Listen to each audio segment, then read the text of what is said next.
Tetris 2. This is Tetris. You know Tetris, right? It's that puzzle game where you get a bunch of blocks and you put them in a row and the row will disappear. There's been many versions of Tetris. There's Tetris on NES, Tetris on Game Boy, Tetris 3D, Tetris 4D, Tetris Effect, Tetris on mobile devices, Tetris Wii, Tetris DS. Many versions of Tetris exist, but has there ever been an official sequel to Tetris? It has. Tetris 2 is a thing, everyone. It was made in 1993, and it was also known as Tetris Flash in Japan. But how does it work? How does it play? We're gonna find out. Now before we start, I need to mention a few things. There are 3 different versions of Tetris 2. There's the NES Tetris 2, there is the Super Nintendo Tetris 2, and there's the Game Boy Tetris 2. But we're sticking to the NES Tetris 2 to give you a little quick example of what it's all about. So without further ado, I introduce to you Tetris 2 for NES.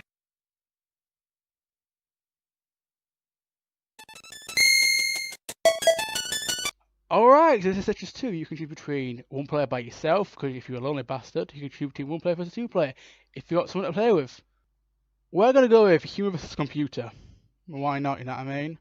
So we click that, and this is very different from the original Tetris. We're going to go with the slowest speed first. We're going to go slow and easy, you know what I mean? Lowest settings, as you can imagine. So we're going to go with them, and we're going to start the game up.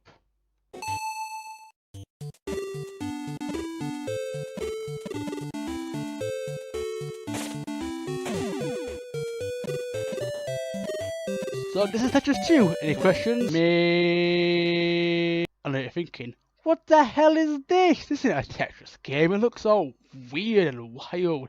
Even Tetris 3 looks better than this. First off, that's an insult to Tetris 2. Second off, it's not as complicated as you think. It's just a different version. Like when Mario 2 came out, you weren't bitching about that one until years later. So I reckon you shut your pie hole and let me explain, please. So this is Tetris 2, okay? What you do is, instead of the original where you put lines together and they disappear, you have to match colours up. You like colours, right? You love Tetris 2. There are 3 different types of colours. There's green, yellow, and red. Kind of like a traffic light. What you do is you match up the colours together, and if you put the colours together, it'll disappear. And that's it really. You got to get 3 columns of colour, and they disappear, but there's also blocks in the middle, which you've also got to get, and those colours disappear.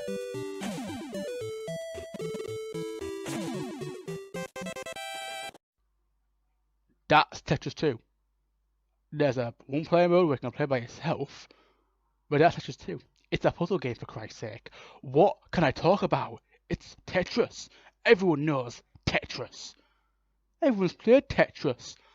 Tetris on mobile has 400 million copies. Tetris is considered one of the most popular games of all time. But I don't agree with that one because there's many different versions of Tetris, like I said. If they're considering Tetris 2 a part of Tetris as the game, then, well, where the fuck is it?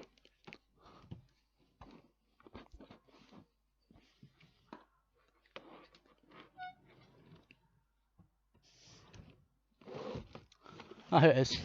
Well, God damn you, you game bastards.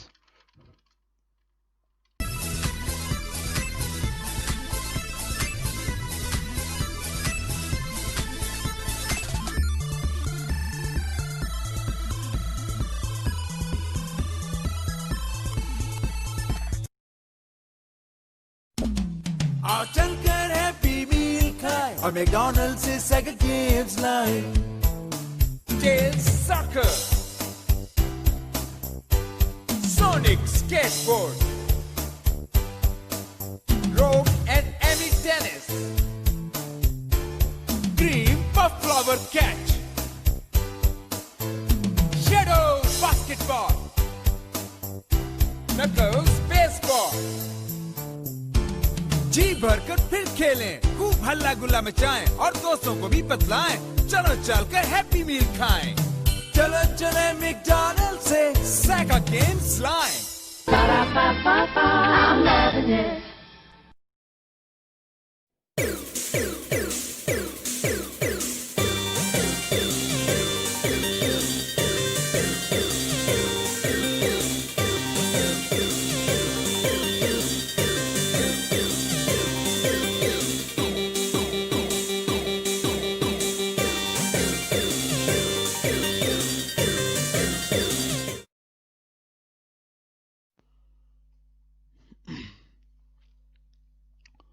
Before we start this episode, I must give you a very important story to really set the tone of what we're about to play. Everyone please be quiet. Once upon a time, in a kingdom far, far away, there were corporations looking at our minds and seeing what could get us to grasp their attention for trends. They then looked at the NES and video game systems and thought they were the big thing that kids were into.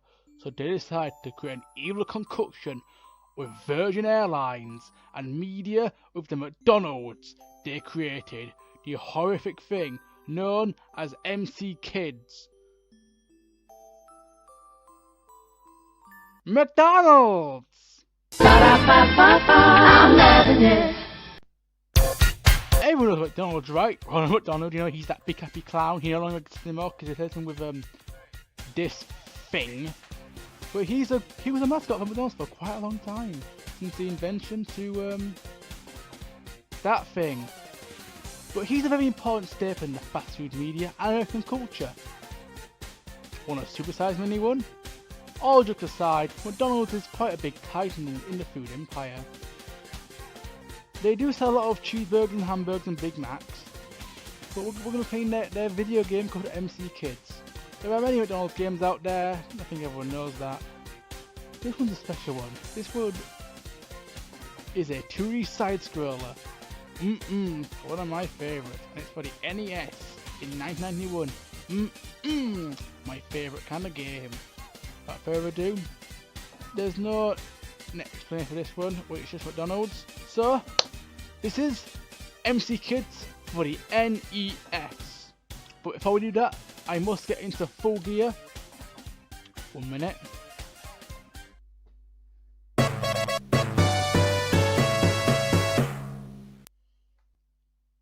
Okay, now I am a McDonald's worker. You see, to play MC Kids, I need to think like a McDonald's worker, act like one, become one. So I just took my entire hat and put McDonald's logo on it. We're all set for gaming, baby. This is MC Kids for the NES. Let's go.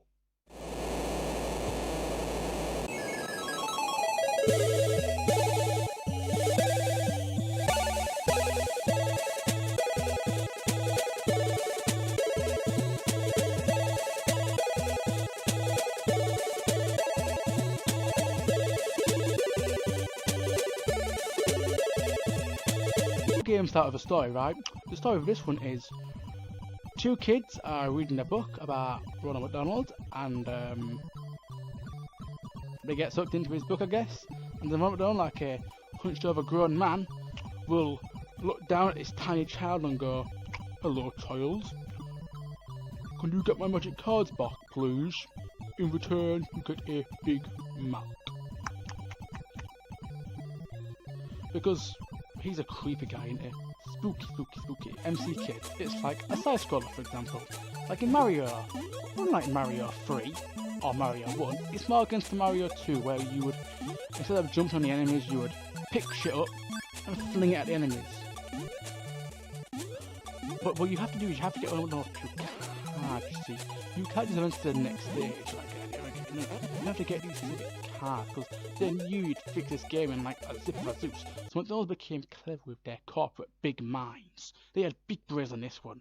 They said, okay, you've got to collect the magic cards. So, you have to go and collect these cards. Now, some might be tricky, you know, like this one. How do you get this one? It's underground. What you've got to do, you see, is you have to use one of these rotating things, you see, and if you go fast enough, you go upside down and you can collect the card. But the game will also send you upside down, which is a cool little gimmick change, I guess, from other side scrollers at the time. it's still McDonald's, and it still doesn't make me want to eat a Happy Meal, or a Big Mac, but it's something, I guess. Better than nothing. Yeah, next level has some leaves and woods, I guess. I guess it's more of a woodland area. Nothing special in this zone, it's just trees. I get hit a few times and I become a mindless idiot because I forget where to go. It's just a generic forest level. Great game you got there, McDonald's. McDonald's isn't the only people who've made, video games out there. There are many others, but McDonald's. I mean, if I were McDonald's, I'd give it a shot. These new video game things are in the market. They're brand new, and we could make a quick buck out of it by putting on the most popular entertainment system ever, the most popular toy ever, the NES. So it's a no-brainer that they did this, but eventually all this shit died down. This whole product placement stuff. It's just too. There is also one for Genesis, and there's one for Game Gear, but I'm not gonna go into those. But it goes to show that corporate stooges will do whatever it takes to make a buck. I mean, just look at YouTube adverts. Jesus Christ.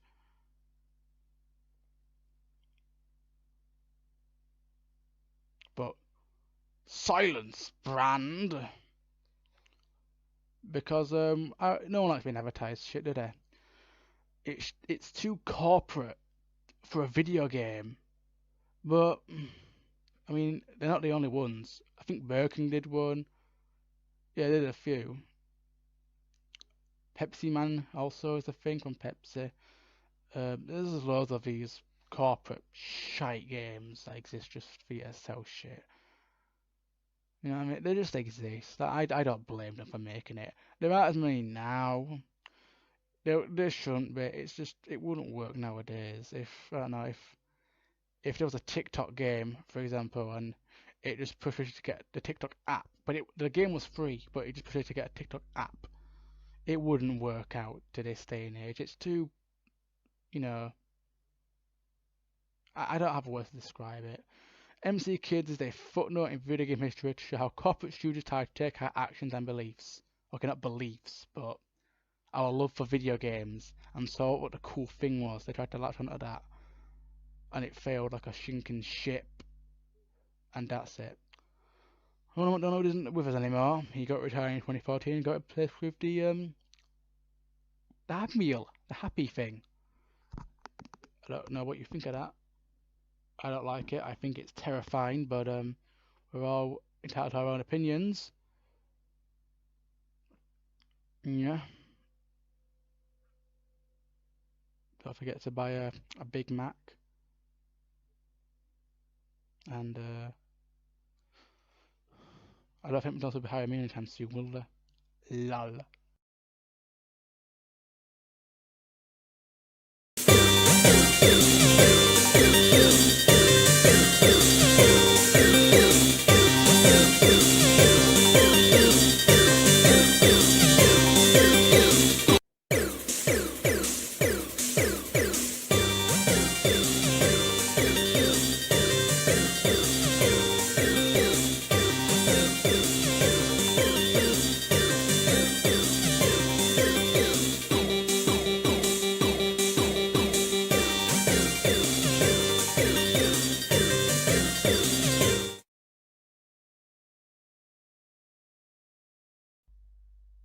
2 weeks ago, I talked about Super Mario 128, which was a planned sequel to Mario 64, but turned into a tech demo, and which ended up other games.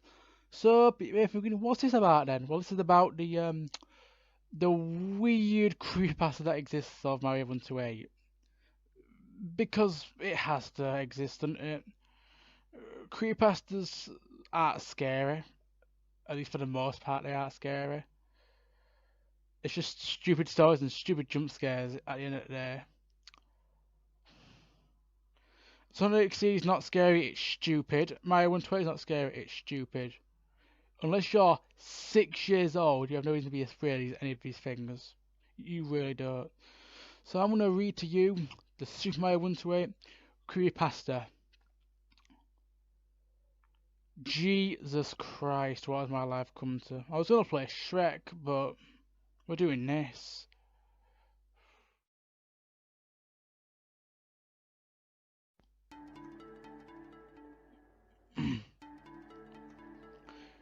The year is 2005, and then I noticed something.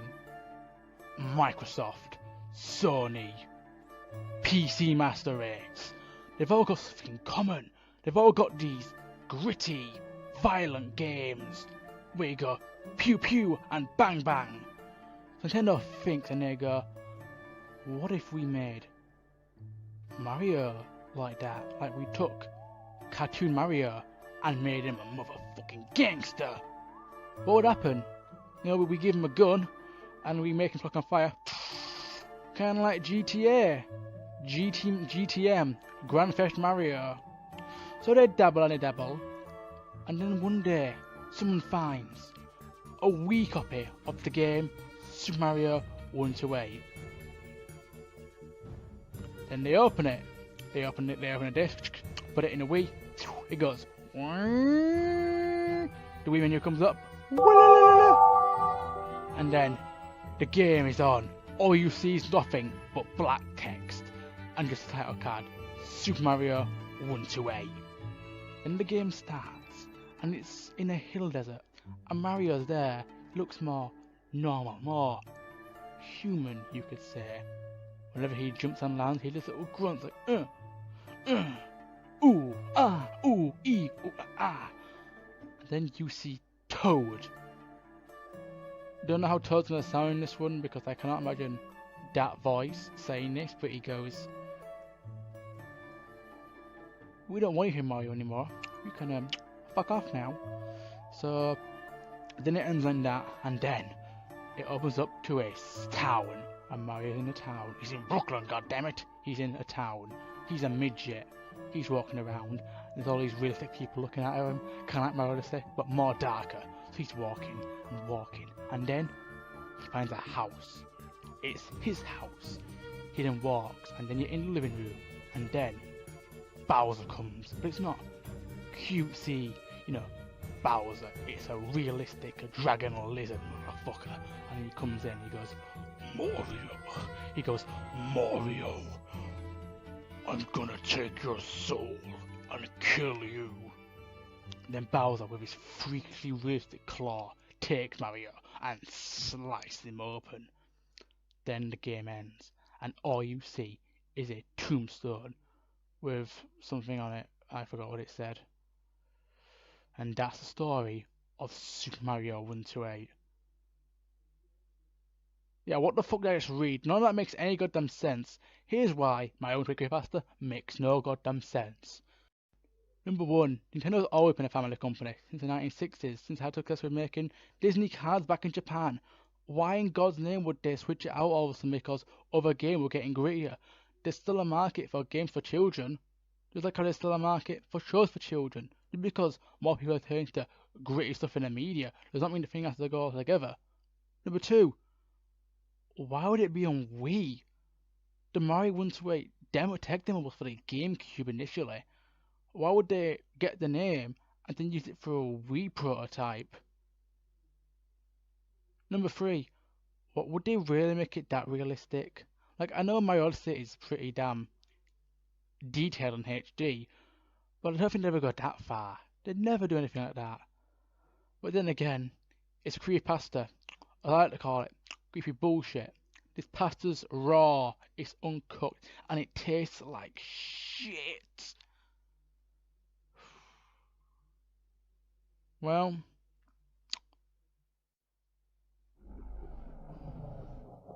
huh. 1 minute.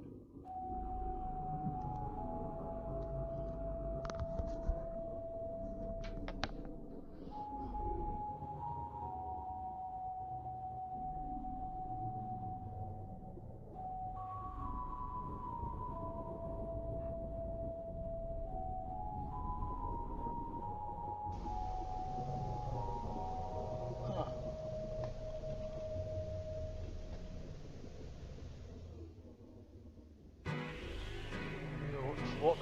is this?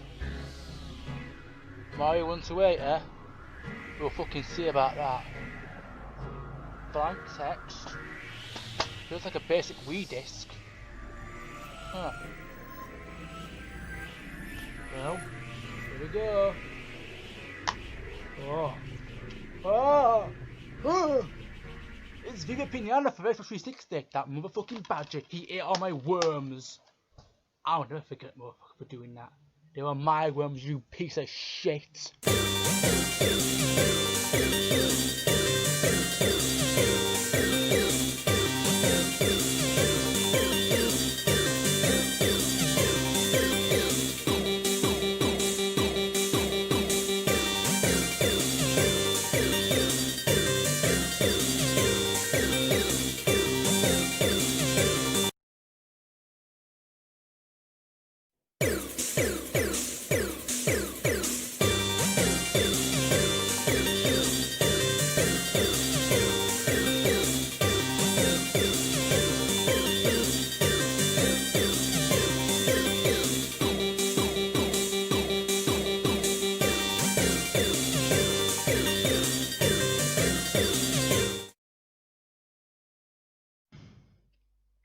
I hate Bubsy.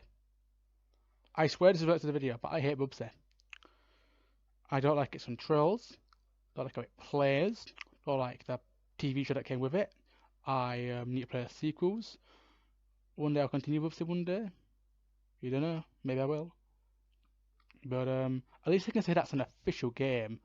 Because sure, whilst it plays like ass and it moves like shit, at least I can say it's somewhat playable and has some quote unquote love behind it.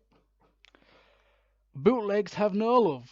Well, some do, some don't, depending on what your cup of tea is, really. Sonic Adventure 7 and Sonic Adventure 8 are the worst pieces of shit I've ever played in my life. But I can somehow understand their existence. It's Sonic on Game Boy. That's pretty cool. And also, the Game Boy was more popular than the Game Gear, which is what Sonic games were popular on in the first place. Fine. But when bootleggers start taking Mario and putting it on the Genesis in, 2010? It's a little weird, not gonna lie. But yes, there are some Mario games that are on the Genesis, which are unlicensed, obviously, because Jesus Christ, that couldn't happen today. I mean, it could, if Sega won the frigging console wars somehow in an alternate universe, and we had Microsoft, Sony, and Sega. That just sounds weird. But here are some Mario games on the Genesis. I was gonna say the NES, but on the Genesis. Starting with Mario 3 on Genesis. Not much is known about these games, but what is known is that they came out in somewhere around 2009, 2010, and made by Russia. Let's talk about Russia for a minute, shall we?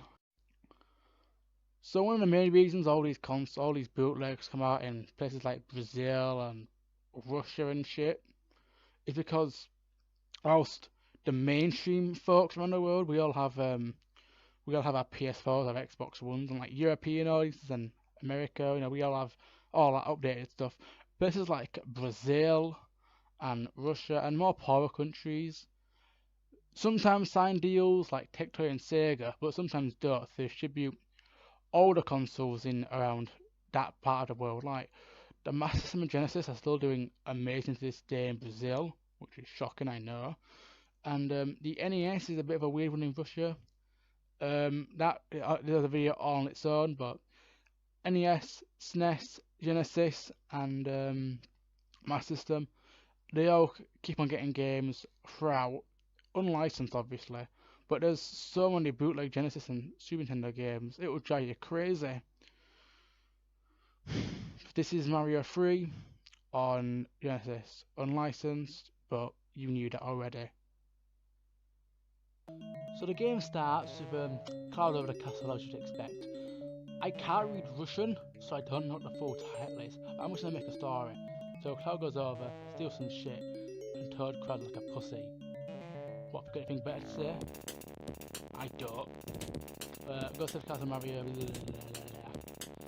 And yeah, that's my story for Mario 3. So the game starts, right, and we're just gonna go to the game straight away, you know what I mean?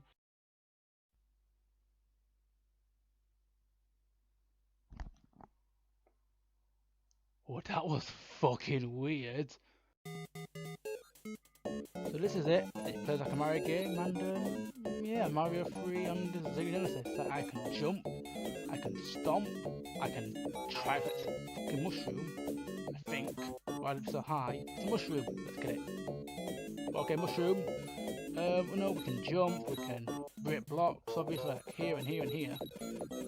Nothing much really to say, it's just Mario, but on Genesis. It feels fucking weird, but that's how it is. It was weird playing the 107 on Game Boy, so also you can go down this pipe down here and go to an underground level, which is you know, underground level. And with the mushroom, of course, you can break the bricks, whoopsies, and go on these things here.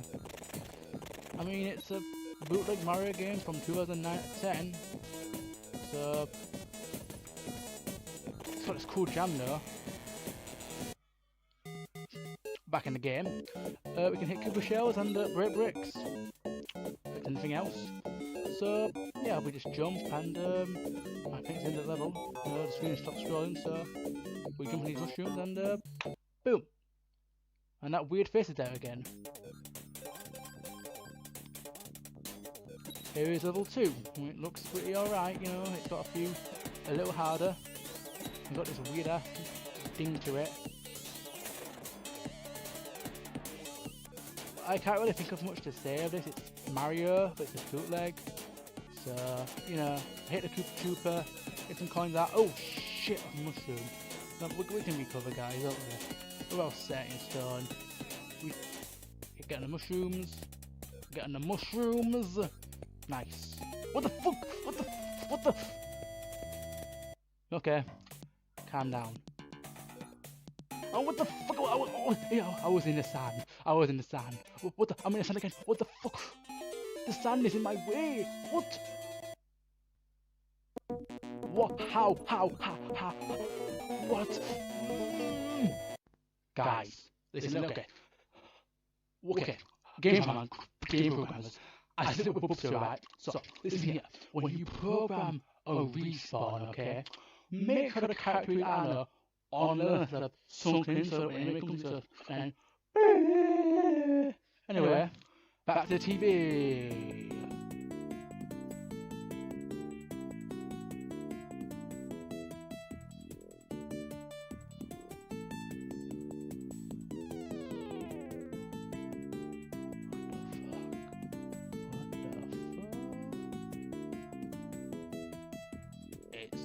Piranha plant with tits and it's eaten Mario's corpse.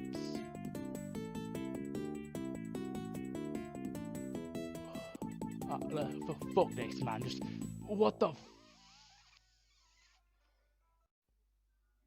moving on. Alright, same shit as last time, but with aliens because it's in space, I guess. Aliens come down and they invade each Mario and Luigi parts in type of story. I guess something along the lines of that. Mario must save the world before the world goes to shit. So that's the plot. Let's start the game. Well, it's got a nice little remix, I guess.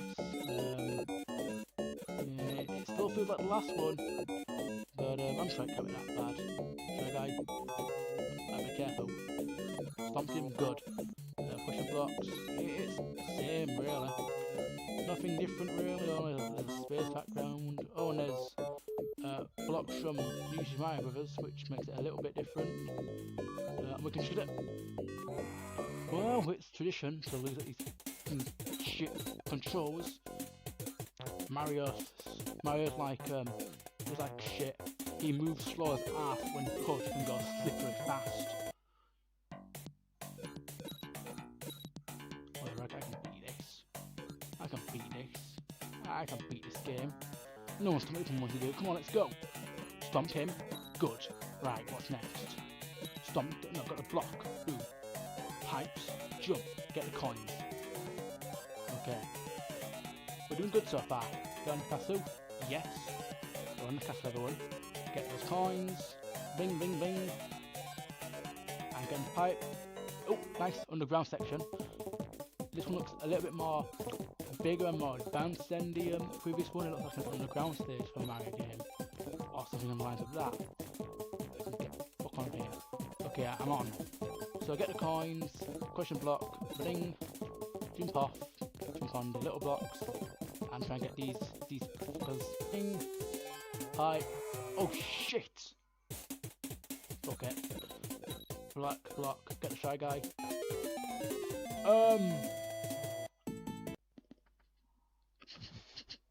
So, remember Bubsy one? Yeah, Bubsy. So remember Bubsy where you jump on an enemy and you know, fucking, you die. It's like that. An enemy and you die, you know what I mean? It could be, what could be, another one. Wow. Why? Why have these weird ass, scary as shit fucking images in a Mario game for children? I don't understand their logic. Why is there a blooper on Mario's face? And why is there like a piranha plant buster out of his stomach? This isn't friggin' Ridley Scott's Alien, it's Mario. Jesus. It's not scary, obviously, but it's like, it'll make you go, what the fuck? Mario Genesis is weird, and I don't like it one bit. Not one bit. Now, the thing is with these bootlegs, right? I don't like them, but they're bootlegs, they're not pirated, they're made in some shitty one-man job, probably. So, fine. Because Bubsy is worse than these, because unlike these are shitty bootlegs, okay? Bubsy was made by a team of developers, and they somehow fucked that up. This gets my weird pass. I'm fine with it. It kind of works, kind of doesn't work. I don't think I'll come back to bootlegs for a while now. We need to talk about some properly licensed shit. So, that's the episode, I guess. There's no spooky things where a spooky game's gonna come out of the corner, or no bootleg's gonna jump out the closet and attack me. I might have to get the stupid ass blue gun out and shoot some bootlegs. Not today. It's just me playing some bootlegs today. So, Mario and Sega. Yeah, what the fuck? Weird, but poetic. It all comes around, it starts as shit, and ends like shit. Bye.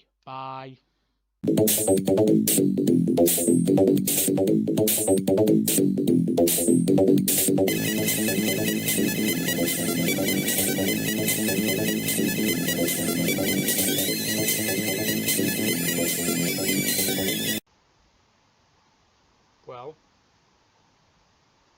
they say 3 times the charm, right? And part 3s are always somewhat good. Then they make part 4s and fuck it all up.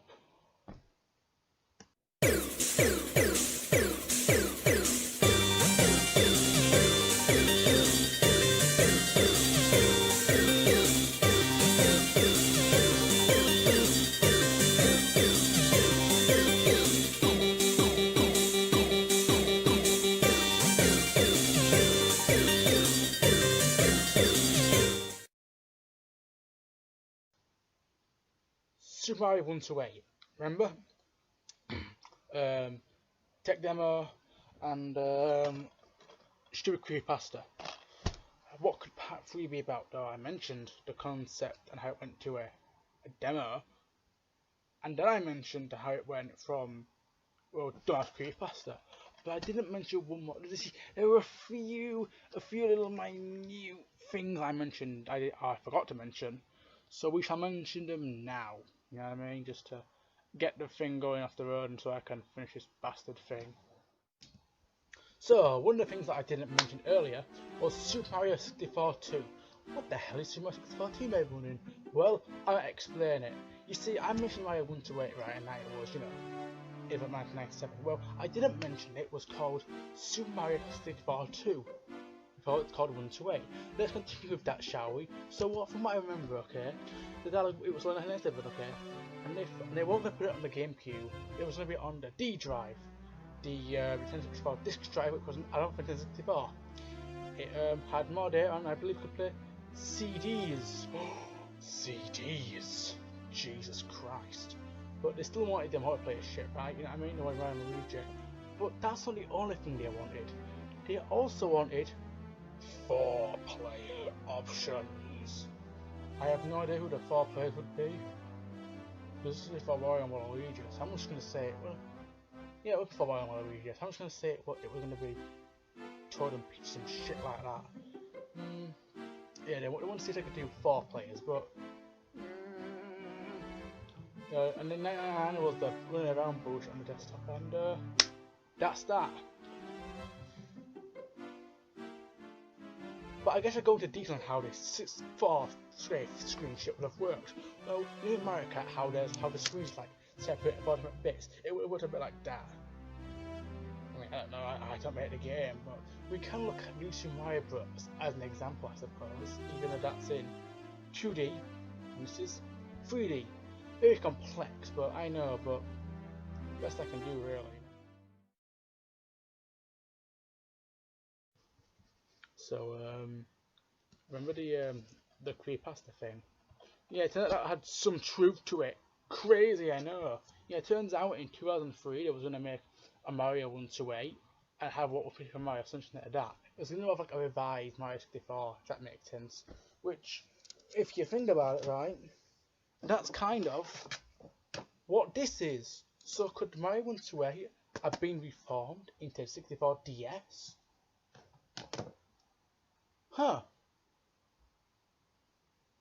But yeah, it was going to be on the GameCube, and I believe it just became Mario 64 DS. You know what I mean? And that's, yeah, it's a revised Mario 64 with new shit in it. So and that's what Mario 128 technically turned into. It became Pikmin, but it also became 64 DS. Now we talk about more shit that I missed out from the creepypasta, my favourite bit. Like, for joke purposes, it's just Viva Pinata, really. You know what I mean? Which is an alright game. I mean, there's a girl and you get to whack her with the shovel, and then she takes the shovel away from you. I should play it again one day. I just can't go over the dramatic of the woman in the badger. If you don't understand, I don't blame you. Yeah, so a few things I missed is, I don't know if I missed it or not, or I read it in different ways, but Xbox and PlayStation 2 were doing good, and then they thought, shit, let's make Mario more realistic, right? You know, shit like that. A few things I missed out was, it was not a desert level, it was a sky level with platforms in the air. Whoopsies, I couldn't give less of a shit. Oh yeah, and you go into Mario's house, but you also have people walking by, like Mario is missing the Mario Odyssey. Cool. On house is called House of Tom Memories. Cool. The Sharp Claws killed Mario. Cool.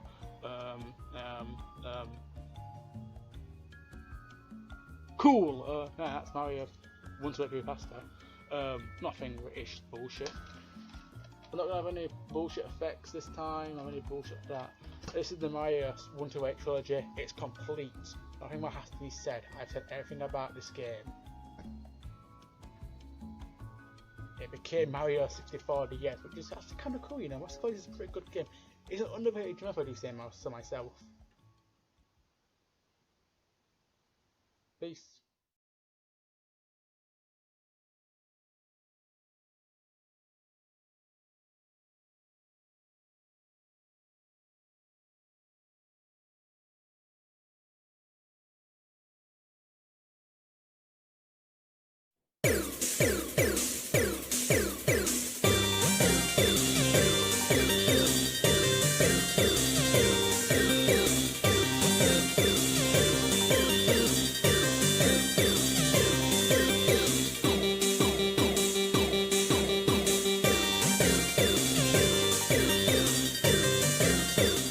Pac-Man!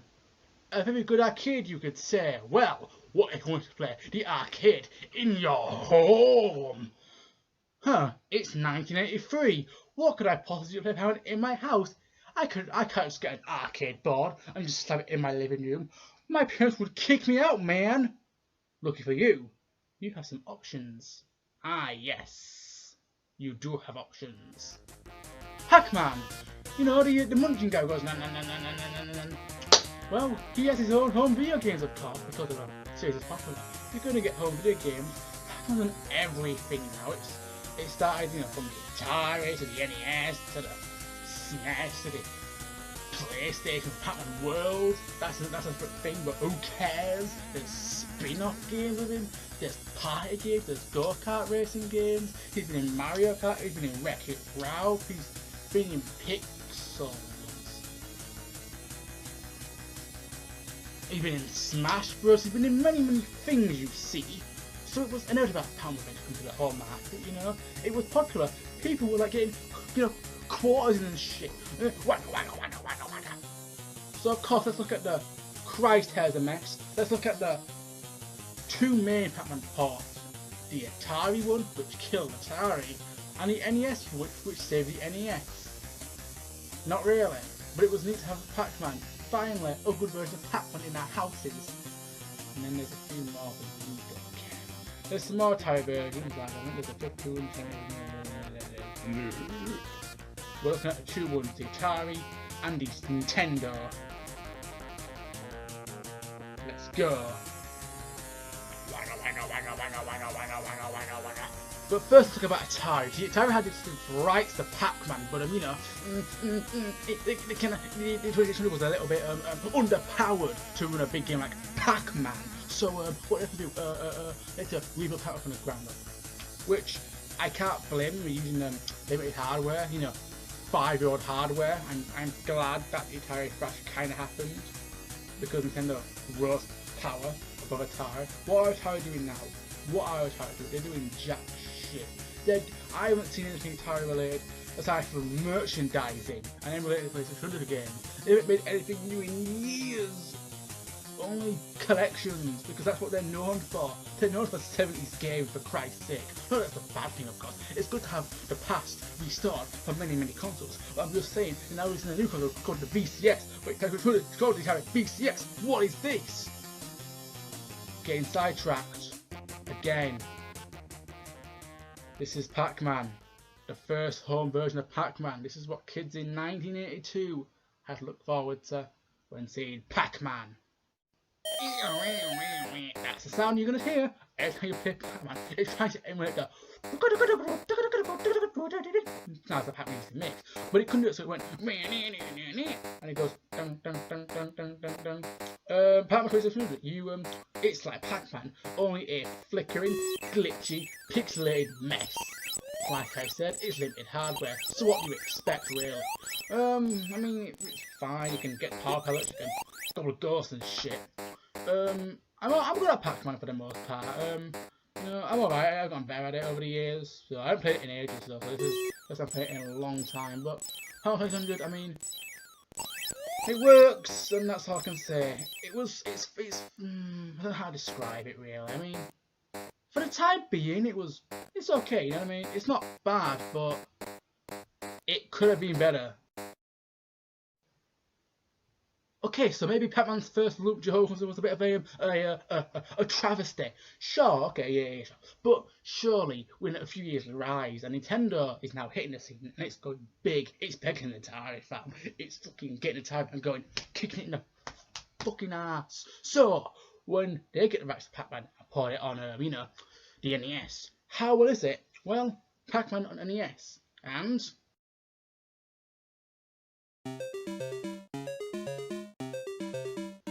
it's actually faithful to the original. I mean, it's Pac-Man. It's almost like the arcades. Almost, as I say. Now, there are a few sound differences, you know, with the ghosts and stuff, you know, different beats and loops, but that's perfectly fine, because compared to the 2600, it's a million times better. It's not the most ideal way to play Pac-Man today with the many versions that there are now. If you compare the arcade version of pretty much anything, even your friggin' smartphone. But for the time being, you know, it works. It's faithful to the NES version, and That's all I can say. It knows what to do. I say knows what to do. It's good.